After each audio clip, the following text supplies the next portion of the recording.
Attention, all curious minds, innovators, and trendsetters. It's time to pause, lean in, and get ready for an extraordinary journey as we dive deep into the fascinating realms of life, technology, entertainment, and business. Let's explore, learn, and grow together. Brace yourselves, for the next thrilling episodes of HIPTHER Talks is about to take off. Counting down from 10, 9, 8, 7, 6, 5, 4, 3, 2, 1. And here we go. Hi everyone, Zoltan here. We're back again this week at HIPTHER Talks, and this time we have an interesting topic for you. It's titled From Nice to Have to Must Have, and why jackpots are the core engine of engagement and retention in iGaming. So you guessed it, we're sticking to the topic this time. We're still sticking to iGaming this week. And I have the pleasure of having Amir Kiabi, head of sales at SOFTSWISS with us. Hi, Amir. Nice to have you here. Hi, Zoltan. Thanks for having me. It's our pleasure. So, Amir, we have this tradition here. I mean, this is the second tradition. The first tradition you will learn now, the second a bit later, that we like to give the opportunity for our guest to say a few words in their own words, about themselves and of course the company for which you are working for. So Amir, the floor is yours. All right, cool. Thank you very much. So I am currently head of sales at SOFTSWISS with special focus on our jackpot aggregator function. I am originally from Sweden. My parents are Persian, but I live in Malaga, Spain. So nice mix there. Been in Malaga for the past 10 years. I'm actually, I would say, quite new to iGaming. So this is I'm going into my third year. Before joining SOFTSWISS, I was actually a casino manager.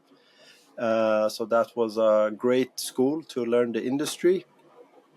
And before that, I was actually in the home alarm industry. So it was a very, how do you say, like a different industry type of work. But, you know, one door closes, another door opens, and here we are. Yeah, it's very interesting. And we had many people here in the past 4 years, and it's interesting to see how people just like came from one industry, gone to the other, and then maybe gone back as well. So today's episode, as you guys guessed it, it's about jackpots, those things that you have on the website. You have jackpots, not just in the iGaming industry. You have jackpots in many industries. And since the iGaming industry has been evolving very fast in the past few years, acquisition alone is no longer guaranteed for growth, and operators are very much under pressure to keep players engaged and not to mention loyal, because there are so many operators, casinos, sports betting operators out there. But jackpots have moved from being those flashy add-ons you have like popping up somewhere, and becoming one of the most important engagement and retention tool in the market, as we learned it maybe sometimes even the hard way, because we do get some press releases that somebody has hit the jackpot and won X amount, and it's like, wow, that guy was just so lucky, you know. So Amir, why are jackpots no longer a nice to have feature, but now have become a must have feature for operators? Yeah, I mean, I think it comes down to how competitive the market has become. So 10 years ago, you could stand out by offering a flashy bonus, or there were static jackpots everywhere, more or less. And they were sitting in the corner of your lobby. But today, I mean, if you are running a casino, you know that your acquisition costs are running through the roof, more or less. That's one of the most expensive costs that you have. But I mean, what we see is that or not every operator, but most operators, they have the same types of offerings. So, you know, there is a welcome bonus.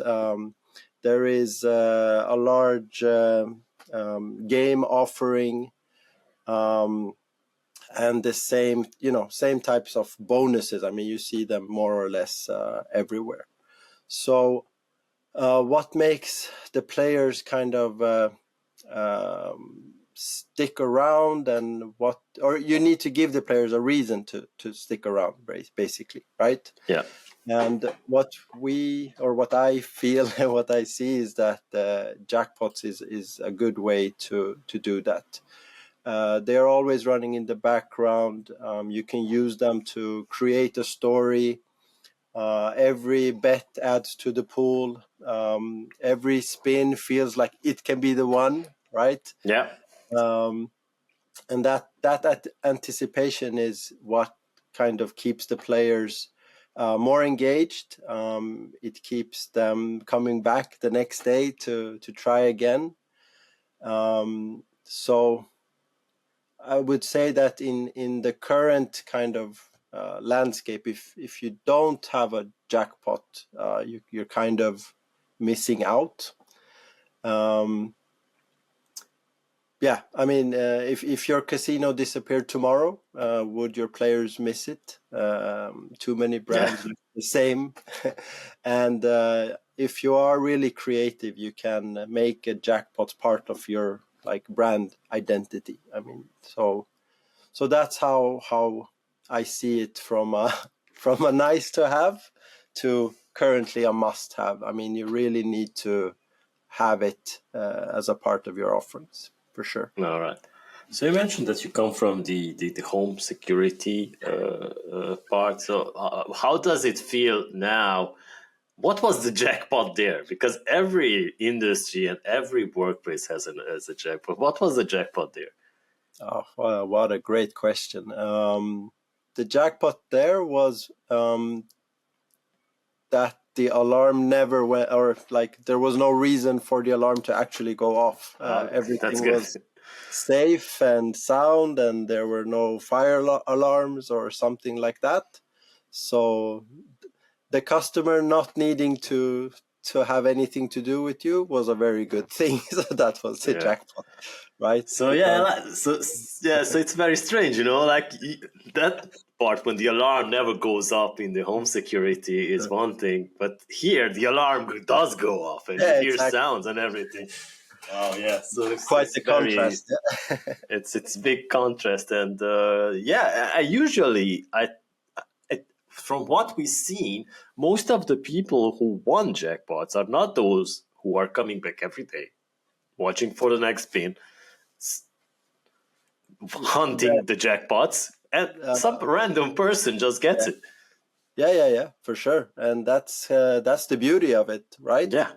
I think we had from own experience, one of the bigger jackpots. I think the player was a very kind of random player coming in playing once in a while, and I think even if I remember correctly, they had even over 2 years they had just been playing very randomly, coming in once in a while, and then it hit one of those big ones, and that makes me happy, really. Yeah. And these are the awesome stories. Yeah. So you mentioned that there are a gazillion games out there which are offered now thanks to aggregators like you guys to all of the operators out there. So it just slap a new logo on the website and you got a new operator and you have offerings of hundreds, thousands of games. But jackpot mechanics are a bit different.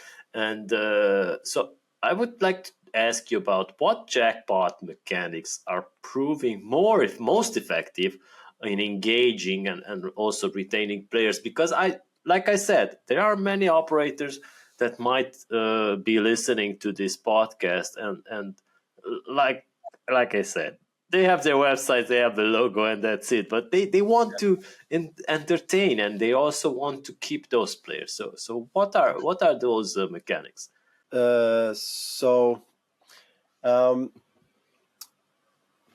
It was about mechanics. The jackpot mechanics, yeah. So what we see is that the mechanics that really work are the ones that create excitement that players can actually see. Network jackpots are huge because the pool grows so much faster, and it creates those headline wins that everyone talks about, especially if you're not like a tier 1 operator.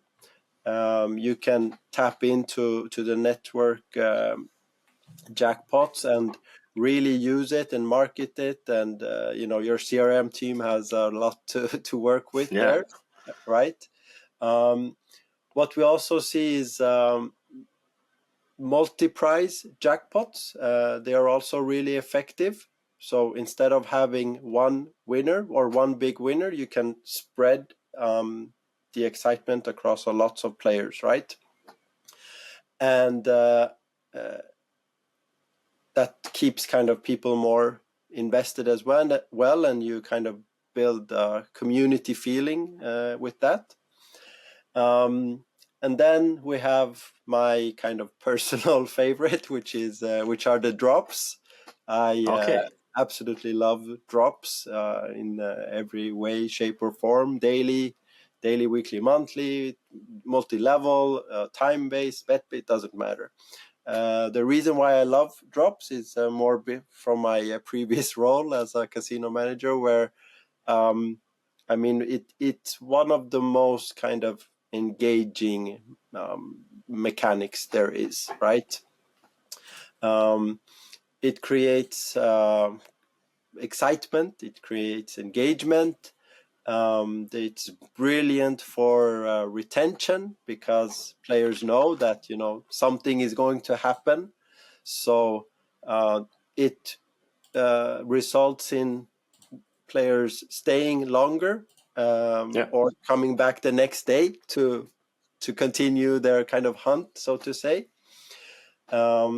So I would say that all three of these mechanics, they create a really, really good engagement, and trigger, what's called the FOMO, fear of missing out. So that's why players keep coming back and staying longer. So I would say that the even it's like psychological things happening here in the background when it comes to jackpots and the anticipation and the excitement and these things. So I would say that these mechanics are some of the top when it comes to jackpots, for sure. All right, I really like that you explained this, because many of our audience might not be like knowing all these jackpot types.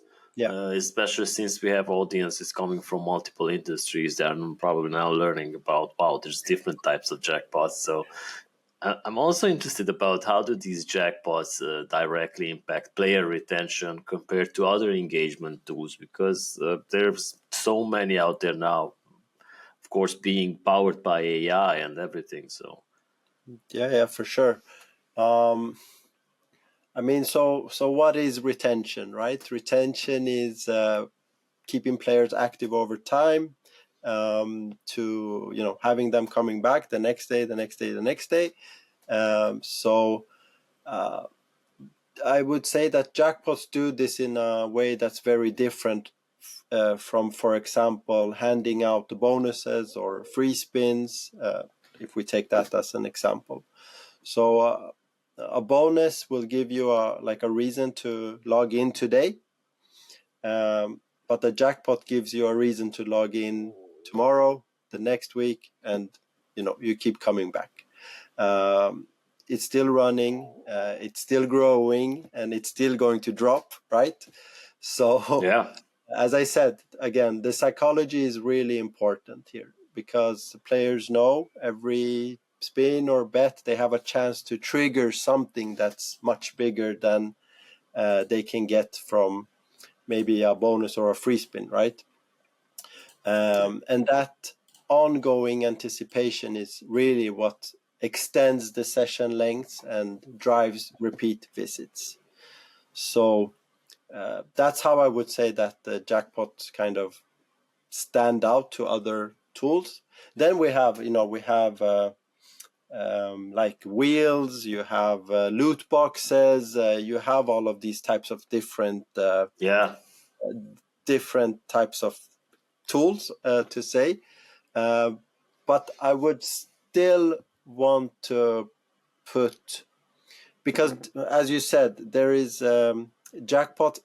It's not only one jackpot, right? If we take our tool, for example. So in our tool, there are 6 or 7 or 8 different types of solutions that you can do. There are different types of jackpots. So you have the network, you have the drops, you have the local, you have the cross-branded, so paid participation. So there are so many different levels to it, right? Can you add all of them? Yeah, of course. I mean, this is kind of the beauty of it, right? So you can do all of them, but it kind of also depends on, what's your brand, what's your identity, who are your players, what type of players do you have. So, but what we are trying to do is giving the operator the opportunity to do whatever they want, basically. So, and that's kind of the beauty of it, I would say. All right. This leads me to my next question about standing out as an operator, because we had many talks on our podcast and on the iGaming exchange, on the virtual meetups, and even at conferences, that operators often struggle to stand out in a crowded market. They sometimes they should implement responsible gaming, they use it to stand out sometimes. Some of them are just like working in jurisdictions and where it's very hard to get a license, so they prove that they are trustworthy. But how can jackpots help them differentiate their brands? Because, like you said, if all operators implement all your 7-8 offers, how do they still differentiate? That's a really good question. First of all, when it comes to regulation, compliance, and all of these things, that also applies to jackpots, of course. And if we take our tool as an example, we have to certify it and get it licensed in all of the jurisdictions where they are. And, we're trying to stay ahead of all of that as well. But I mean, I come back to operators kind of needing to learn about their players, right? Learn about your base of players. When are they playing? How are they playing? What times are they playing? So all of these you have to use this data. And when you use that data, you can create campaigns based on that. So if we take a jackpot, for example, so let's say you're running a streamer heavy platform or an influencer driven brand, or you have a sportsbook vertical, for example. So you can you can design your jackpots. For example, if you have streamers, you can design jackpots that kind of trigger live on streams, for example. Or you can, if you have a sports vertical, you can create a jackpot which is set to drop during or by the final whistle of a football match or whatever it may be. So I think the key to stand out is to be creative. Really, I mean, that's where it is, to try to find promos and campaigns and things like that your next competitor is maybe not doing or not think about. So I remember in my previous role, then competitor research was a daily task, more or less. Right, so you have to know what's going on out there. Who are your biggest competitors? What are they doing? And knowing your players, using the data that you have, and create campaigns around that. I mean, so that would be my tip in this case for sure. All right. So you mentioned at the beginning about the static jackpots and how they are like dinosaurs of the jackpot. Let's say niche. They used to be everywhere, and you still see it if you watch movies that happened in Vegas at the casinos. You see that once you hit that jackpot, it's like ding ding ding, you won. Progressive is a bit different, but it's much more exciting. So, why do you think the static jackpots are mostly dying out? Because I don't think that there are many operators out there that are still using it. Most probably the land-based casinos are still very much into the static jackpots. Yeah. No, I mean, I think they've had their moment in the light, so to say. Yeah. And I would say, I mean, the biggest thing is that they are predictable, right? So Okay. you always know that that's the number. It's there. It's nothing exciting, nothing to kind of anticipate or anything like that.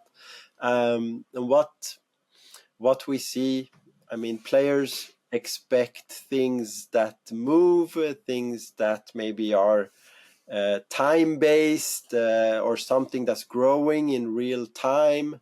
So with a progressive jackpot, you get that, all of the above, I would say. With the drops, let's say it's a daily drop that's guaranteed to drop before midnight. Players will hang around. They will, try to get that drop. But I mean, if you have something there, it's not changing. It looks the same. It's the same number. It's not going to be interesting. So I would say if there is someone running static jackpots today, please, try to move over to other types of, still use jackpots, but use other mechanics, because they will for sure provide more engagement and more anticipation, and you will have more happy players, I would say. Maybe. Exactly. So let's also teach our audience a new thing, because the network jackpots are something revolutionary which have happened in the past years. So could you explain the role of network jackpots, that the role that they play in a brand visibility of or competitiveness, and maybe also explain the term, how it works? Sure.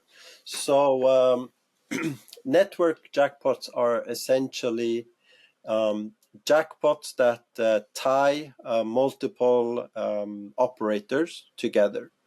So if we take our network jackpot as an example, if you are participating in that, you can decide what games that you want to be participating in the jackpot. And then from every bet placed on those games, a portion goes to the pool. And when it drops, it is something the funds is essentially paid from the pool, so it's not coming out of the operator's kind of GGR or anything like that. So it's paid for by the pool. So if we talk about brand visibility or competitiveness, so I would say we talked about the tier one giants. Obviously, they have a whole different type of let's say wallet to run campaigns or fund campaigns or things like that. But let's say you are an operator just starting out, or you you're tier 2, tier 3 even maybe.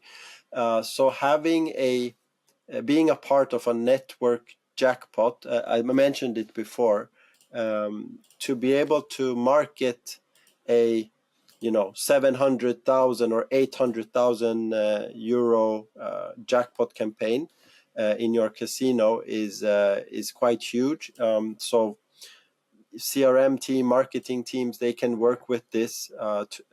Your acquisition teams can work with this. So for the brand visibility, it's great to be a part of a network jackpot. Also, if when it drops, usually it's like a life-changing amount. So it creates a buzz in the market. Of course, we usually do a press release and things like that about it. So the operator also gets all of the headlines, the community chatter, and then for other brands that are not a part of it, here comes the FOMO once again. So you want to be a part of something, and it's not only about I would say competitiveness. It's also about kind of credibility. Let's say that all of your competitors are offering this and you're not. So why are you not offering this? I can go there and, I want to take a part of it there. So it also ties into kind of brand differentiation, I would say. We talked about it more or less, not more, but it looks the same. If I go to casino A, casino B, casino C, the lobby, all of them might have the same categories. They have the same more or less welcome bonus. They have all of these things that are quite the same, right?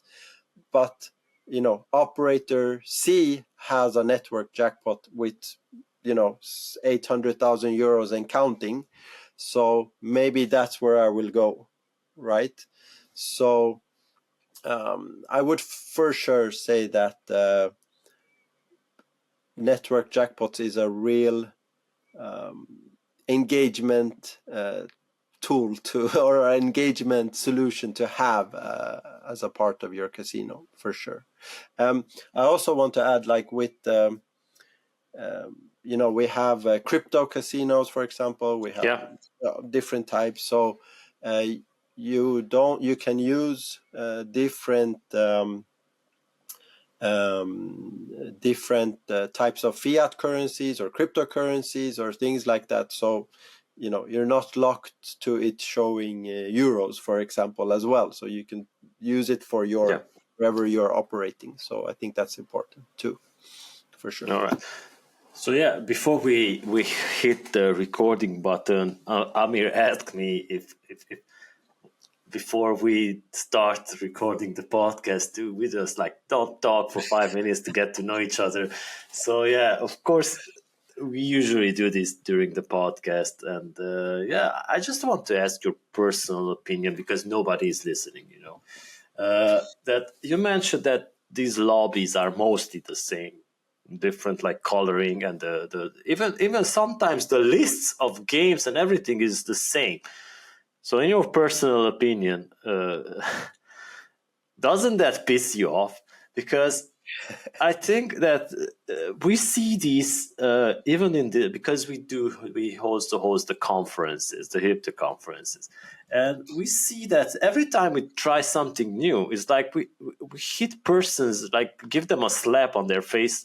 And okay, so how will this work? So it's basically people are used to a certain pattern that they see everywhere, and that they just don't care. And if something just changes, they're like, okay, I'm lost, But doesn't that piss you off? I mean, websites and lobbies, we're in an age where it could be looking totally different. So at one of our conferences, I think it was last year, somebody told us that like the frame of the websites and the menu and the layouts has been like that for the past 10 years. So that's like, when is going to change? Yeah, that's a good question. No, I mean, piss me off, maybe not to that extent, but I totally get what you're saying. And I mean, I would say that lobby management is probably one of the most important parts of the casino, right? Um,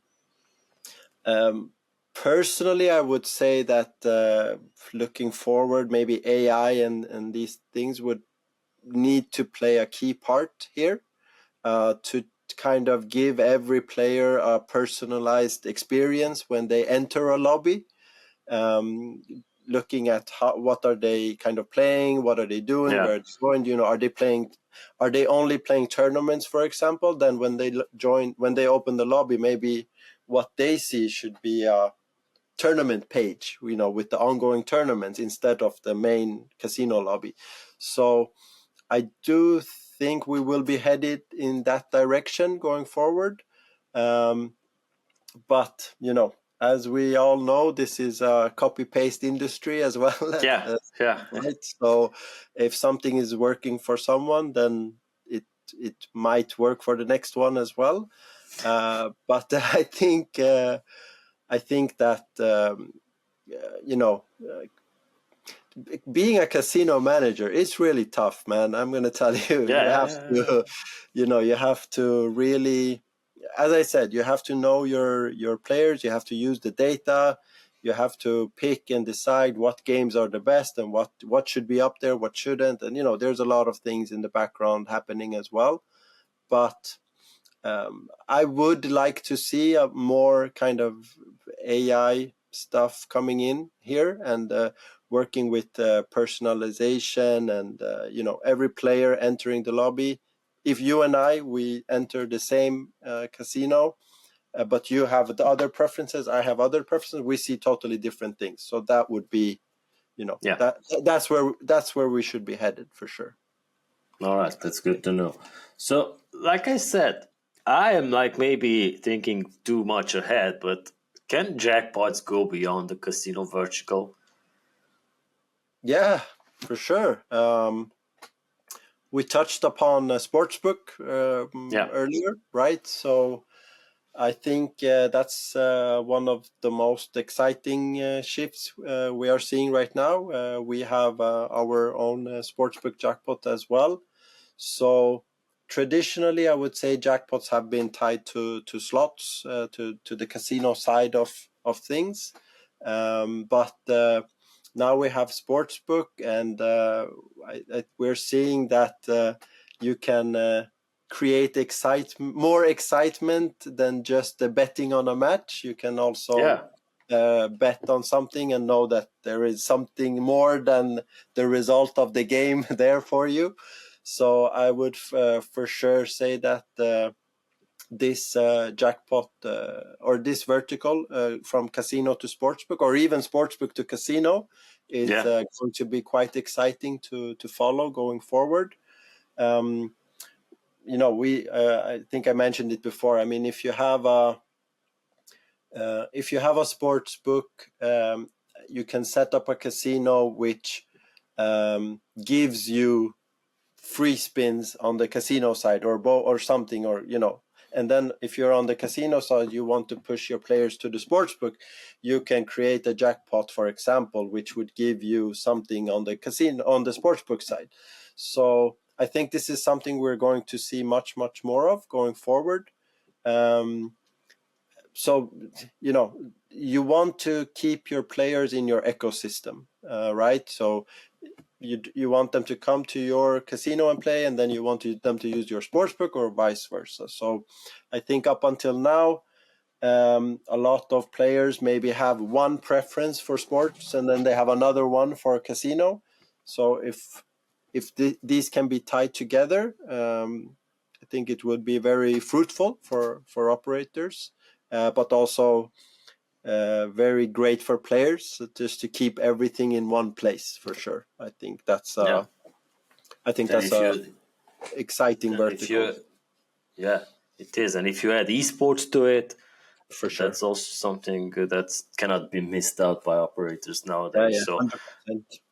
100%. do you have any data or results that you have seen that have proved that jackpots drive measurable business value? Because I'm sure that our audience is interested in that. Yeah. So what we look at across, our clients and what we see, let's say if we take local jackpots, or we call them branded jackpots, for example. So what we see on average is that if you run a local jackpot, what we see is a typical uplift in turnover of around 20 to 22%. Oh, that's a lot. If you would add a network jackpot on top of that, the number is even higher. So we see a number close to around 28% even. And that's not just engagement, right? So that's business value, Yeah. for sure. Some other fun facts, which I normally actually present when I'm doing demos and things like that, is that what we also see is 95% of players that win a jackpot, they don't actually make a withdrawal. So they just keep playing. All right. They keep their funds with the operator, right? So they just keep playing. Of the 5% that do withdraw, half of them make a deposit 2 times faster than if they would not have won a jackpot. So these are real numbers that we see. These are from our own analytics teams. And I think the most important takeaway from this here is that the money stays in the ecosystem. The wins stay in the ecosystem. So they fuel more sessions, more deposit, more revenue, and the players stay. We also measure other uplifts and KPIs, but I would say that not everything can you put in a spreadsheet, because some things are buzz. If you're influencers or streamers or something like that. We have FOMOs. We have communities that like within the brands, we have the communities there. You have live chats. They are talking about the jackpot that it's gonna drop, or things like that. So those types of things you can't even measure them. But yeah, I mean our numbers are pretty good and clear. For me, again, coming in from the operator side, or from the operator side to the SOFTSWISS side, obviously I had my own numbers and the KPIs I was tracking when I was running jackpots and so on. But to see the numbers aligned across the board, that was really, really should I use the word fun? But it was really good to see that, right? It's not only me that saw that these numbers, right? I came here and I can see the analytics, and I can see that, okay, the average numbers are looking like this across the board. So that made me actually very happy. So for sure. All right. So the operators who are listening are now wondering, okay, so how does the integration look like? Do we need to hire 1,000 people to do it? So my question is about how can operators deploy these modern jackpot campaigns without complex integration? Yeah. So obviously it depends on the provider you're working with, but for us it's pretty straightforward. So it's essentially a plug and play. We will provide you with all of the documentation needed, and you just set it up and you're good to go. So we are we can be ready to go in a matter of days, not even weeks or months or something like that. We don't require any heavy tech lifting. And not only that, I think the setup is one part, but we also provide a dedicated technical account manager, business account manager, dedicated to only you and your project, from setup to launching campaigns, right? So we are there with you every step of the way. And it's not, I would also like to say that I kind of get this, right? So we do the integration, we're gonna set it up, and then we're good to go. We're gonna see these numbers that you're talking about. So I always have to like kind of reiterate that. We are providing you with a solution, a system. You still have to. You still have to do the work around it. You still require to do the promotion. You still have to do be creative to when are you setting up your campaign, and what type of campaign are you setting up? Is it matching your player base? If your players are playing at night but you're running a campaign during the day, it's a lot of these types of things that operators also have to think about. It's not only about the system or the integration, it's also about everything around it, right? But to answer your question, I would say that we are essentially a plug and play, more or less. Okay. Pretty straightforward. So it's interesting to see that, and it's every time is a funny thing that you mentioned that if you're running a campaign during the day and your players that are playing at night, it's interesting to see that every time something like a campaign is optimized is after an error or a pitfall of something, but you learn from it that way, and this is the beauty of it. Like you try something new, you learn from it and adapt it. So but yeah, like you mentioned, that the operators are in charge of the campaign and being creative and designing the jackpot campaign. So what are the biggest pitfalls operators should avoid when designing jackpot campaigns, besides the fact you mentioned that the players are present at night and you are campaigning during the day? No, as I mentioned, also to reiterate that once again, we do have the full support of the business account managers to help with designing and all of being the creative and all of these types of things as well. But to answer your question, I would say that keep it simple. That's all right. Right. If a campaign is too hard to understand, if the rules are complicated, they won't engage, right? So if we talk jackpots, they should feel simple and they should feel exciting. It should not be a math puzzle to understand, what do I have to do to win this thing? It has to be pretty straightforward. So we came back to that about players that are active in the evening. You should schedule your activity, your campaigns during those hours.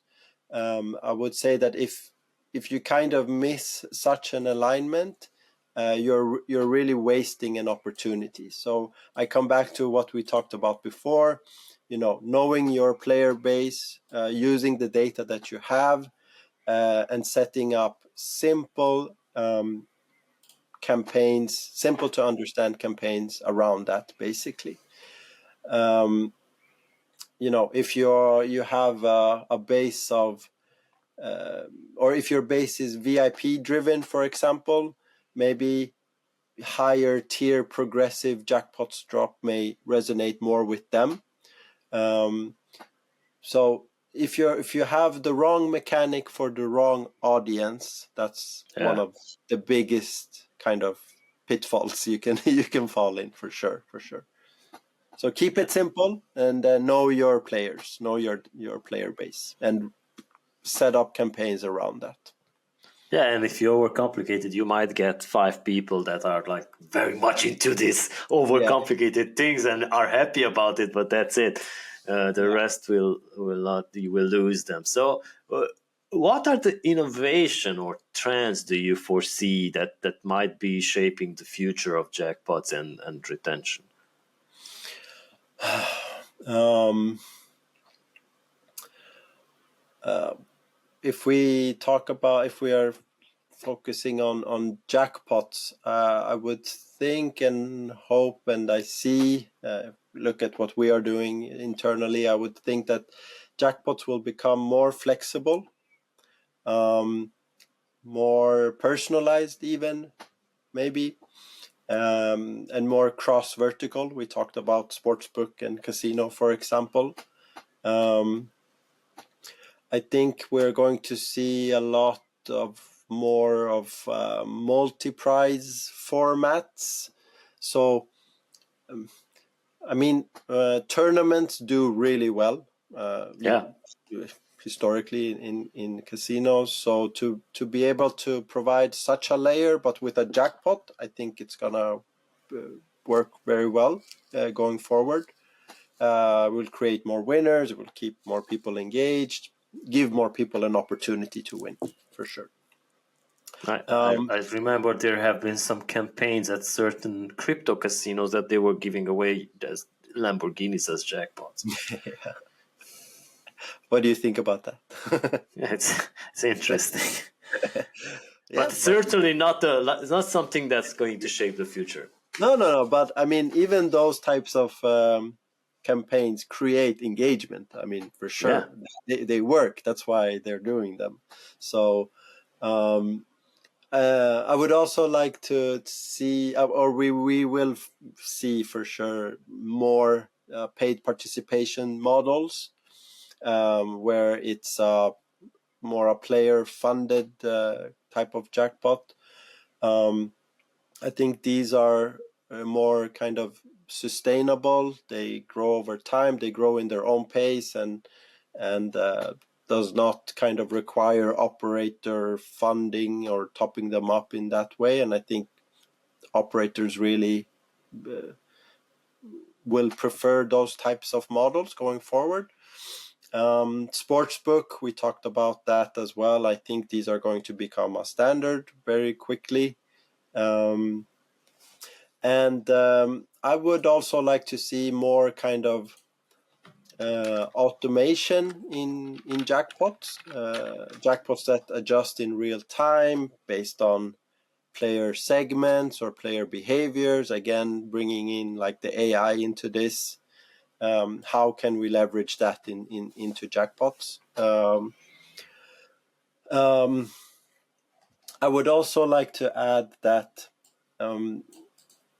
jackpots don't always have to be cash, like yeah, cash money, right? Jackpots can be anything. It can be a VIP experience or tickets to sporting events or whatever it may be.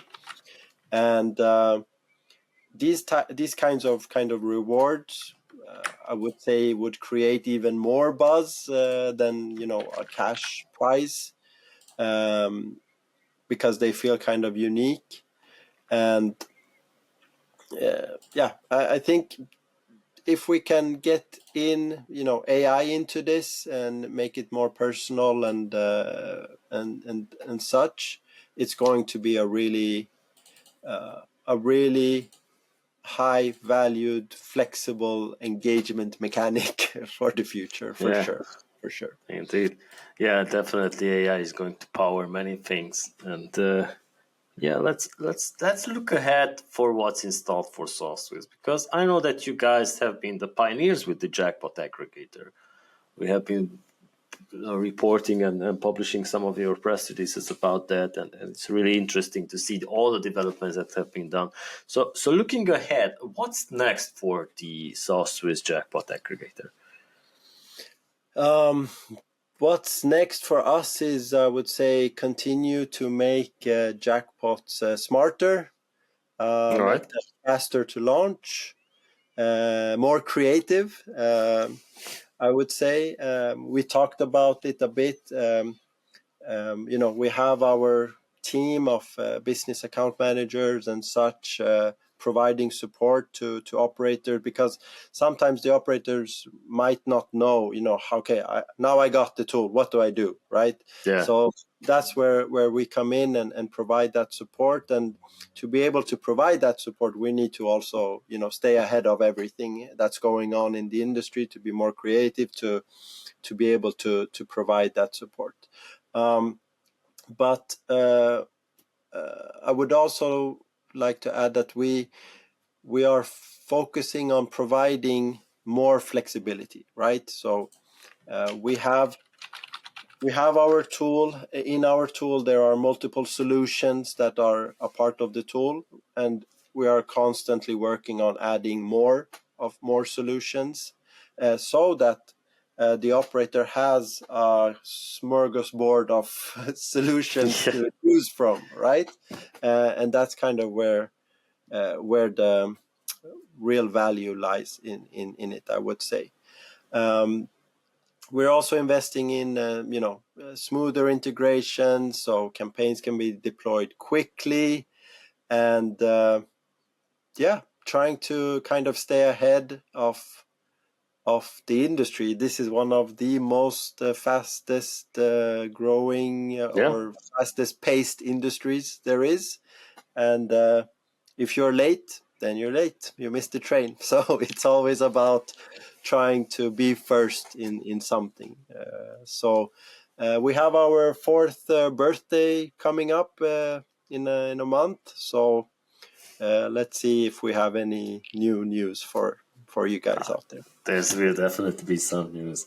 Thank you so much for all this, Amir. And like I said, we have 2 traditions now at the HIPTHER Talks, and this is the 2nd tradition we have. Actually, we have launched this year.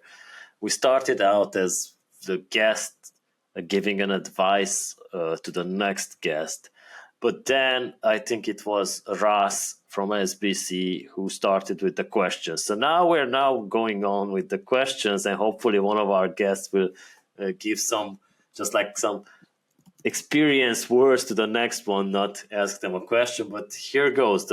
Our last guest was Alex Pratt from Clarion Gaming, and he asked you if he or a genie could snap their finger and you would become the expert, the world #1 at one of your hobbies, which you cannot monetize. What would it be?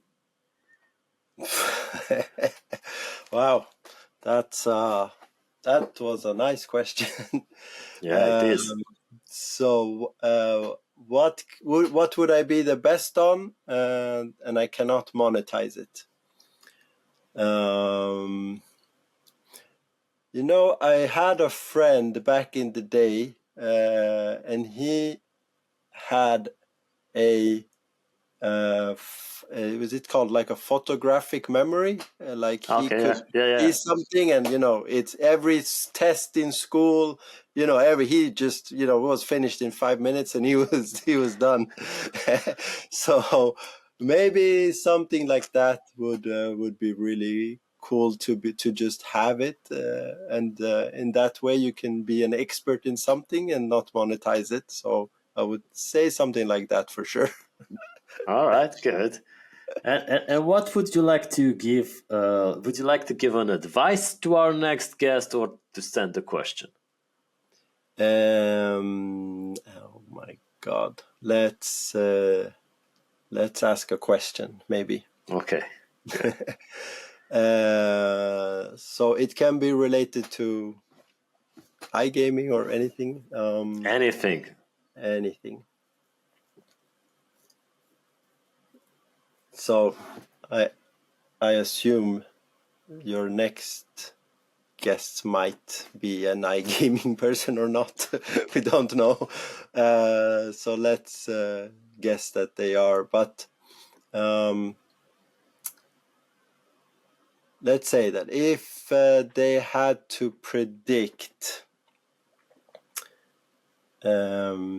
if they had to predict one change in player behavior in the next 2 or 3 years, what would that be? All right, that's like a big question. It is. All right, Amir, thank you so much for your time. So I'm happy that we got the chance to know each other and hopefully meet in person someday at one of the conferences. So yeah, if you have some parting words, if you would like to give out shout outs to your colleagues, to your team, now is the time to do it. Yeah, sure. I mean, first of all, thank you for having me. It was a real pleasure. Nice to meet you and hope to see you as well somewhere in the world. But yeah, I just wanted to tie back into our topic.